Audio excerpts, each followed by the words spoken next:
Sementara itu, sisi regulator dinilai bisa memberi harapan tumbuhnya keuangan BPR. Kondisi tersebut melihat bisnis Bank Perkreditan Rakyat atau BPR pada 2021 yang tak jauh lebih baik dibandingkan tahun sebelumnya. Dari sisi regulator dan sisi bisnis, dinilai masih memberikan harapan optimis tumbuh bagi industri BPR di Bali.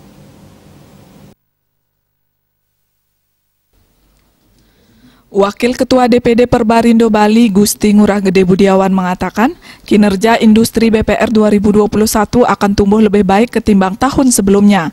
Ini ditandai langkah pemerintah dan perbaikan sektor pariwisata Bali 2021. Sektor usaha mikro kecil dan menengah UMKM akan makin tumbuh 2021, di mana selama ini BPR fokus melayani masyarakat dan sektor UMKM.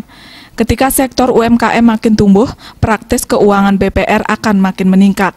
Untuk membantu sektor UMKM, BPR akan memberikan kemudahan dari sisi suku bunga, terutama dalam mengoptimalkan penyaluran kredit modal kerja untuk tahun 2021. Direktur Utama BPR Sadana ini meyakinkan, pada tahun ini penyaluran kredit untuk sektor UMKM akan lebih cepat. Ini merupakan sinergi UMKM dan BPR untuk mempercepat mendorong pemulihan ekonomi Bali dalam masa pandemi COVID-19. Selain itu, BPR akan optimal menggerakkan industri kecil yang terbukti mampu bertahan di era pandemi COVID-19. Wirnaya Bisnis Bali melaporkan.